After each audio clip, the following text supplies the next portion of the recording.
Hi, this is Jerry with Come Cook With Me. Today we're going to be making tacos. Homemade tacos at the house. Quick, simple, it's fast.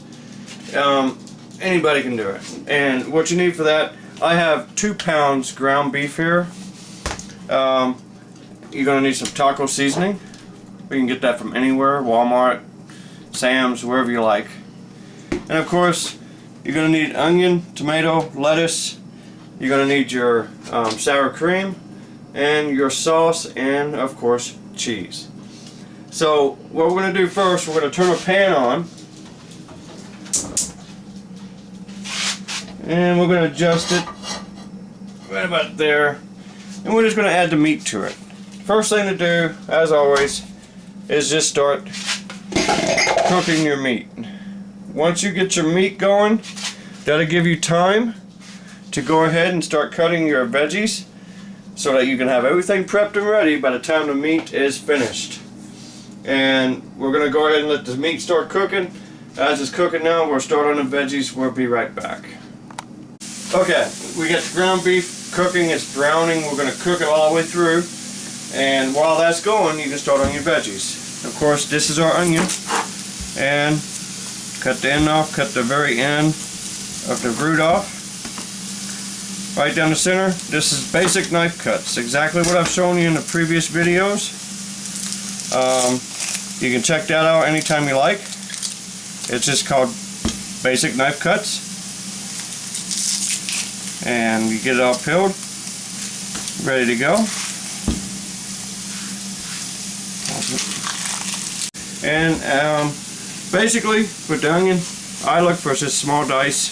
Just take and do your little cuts. And start with the downward motion. Get your small dice ready.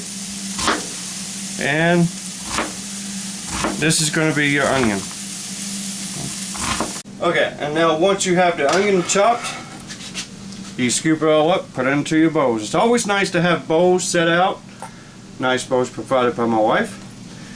And that way you can separate your ingredients in each bowl. And just keep moving on to the tomato. Same thing. You're going to go and cut the end off.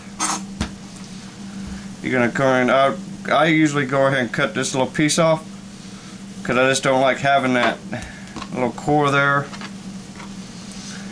And same thing as the onion.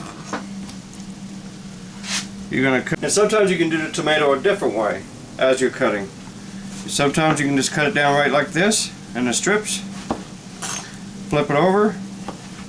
Kind of like you're doing a French fry. And this way you get nice little squares that you can add. And then you put those in a bowl also. Now you want to keep your area clean, so I'm going to go and wipe up the mess in a second. And you see the ground beef is cooking along. Just want to keep it flipped and turning it over and checking it. And make sure you don't burn it. I know some people do like burnt food. And we will continue on while this is finishing cooking, and we'll go ahead and jump back over and we'll do the lettuce in just a second. Okay, and we're going to come to the lettuce now. What I like to do with the lettuce is usually I core it out, take out the core, and that's usually what I do is I chop it right down the center. And I'll take out the core just like this. The core is here. Now I have the core removed. That solid piece. It's out of the way now. You want to take your brown lettuce off, you know, if you have any. Make sure you don't have any inclusive on there. Make sure you don't have any on your lettuce whenever you get ready to cut it. And I like to take and bring it down into a chunk. With that chunk, I like to cut it in strips. Just like this. Just rock your knife like I showed you in the knife video. Just rock your knife and you're going to have nice little strips that you can put in the salad. So we're going to check on the meat real quick and then I'll finish this off. The meat's getting done. It's almost there. As soon as we get finished, now I'm using chuck here, which does not have a lot of water, which is nice because that means I don't have to really strain it. If you're using beef, you're going to have more fat. It's always a good idea to turn it down after the meat's cooked all the way through, and go ahead and strain it out into a bowl and get rid of it. That way you don't have a lot of fat in your meat. But other than that, we're going to take in, that's going to go just a couple more minutes, and we'll get started adding the taco seasoning, and we're going to finish off the lettuce and get the other ingredients we need together. Okay, we're back. Now we have the onion, tomato, lettuce cut, all nice pretty bowls. The meat's cooked through fully, and what we want to do first is add some taco seasoning. Now, how much is going to depend on you greatly. I'm just going to add, I don't know, I'm going to call it, what, 4 tablespoons? About 4 tablespoons to start, approximately. And then I'm going to take some water and add to it. This is just to get it started. And what the water is going to do is going to take and help the seasoning and incorporate into the meat. Now what the water is doing is going to take and help rehydrate the spices so it infuses into the meat better as it's finishing cooking.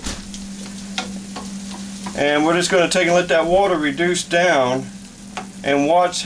Alright, and we're going to keep the water until it reduces down. Once it reduces down, you want to actually maybe, give it a taste and see if you added enough taco seasoning to it. And that, that's all up to you. It's all up to taste. It's what you feel you like. I don't know if you like it real spicy or not. Taco seasoning can be spicy if you add a lot. So what we're going to do is let that cook down, finish cooking down real quick, and I'm going to get a spoon and take and check the seasoning on it. Alright, I'm going to take a quick taste of it, and we're taking see how the spices come into play.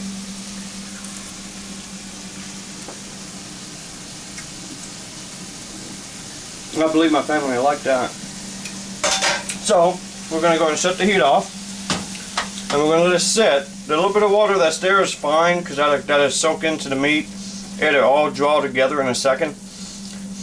And what we'll do, since we have that done, we have our lettuce, tomato, and onion done.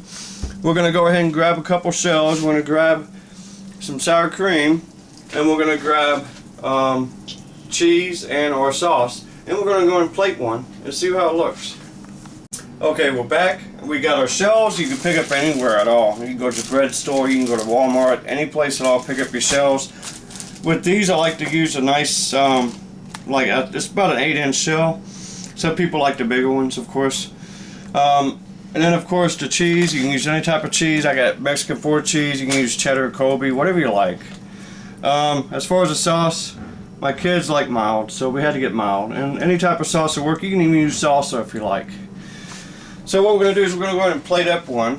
And this is just going to be just like a taco that you'd buy at a restaurant, any place else. Except you're able to load it down with whatever you like. And just put as much as you like all over it. So with me, I like meat. I really do. And of course, what I do next is I like to throw on some lettuce.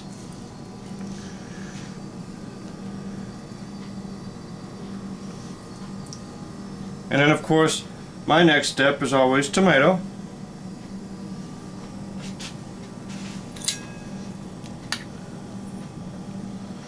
And not too many. I mean, you don't need a lot, but take enough for what you want.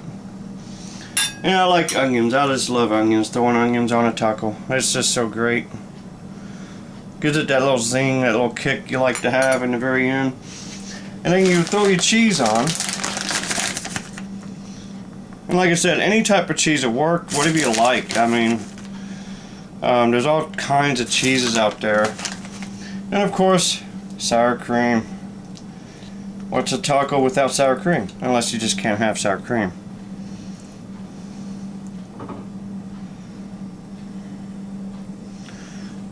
And of course, the last thing is the sauce. Now, this is a taco I would serve to anybody, anytime. It is loaded down, in my opinion, and I hope you all enjoy the video while I enjoy my taco. And I'm just going to take and fold it over just like that, clamped in. I got me a nice, beautiful taco. I'm sorry.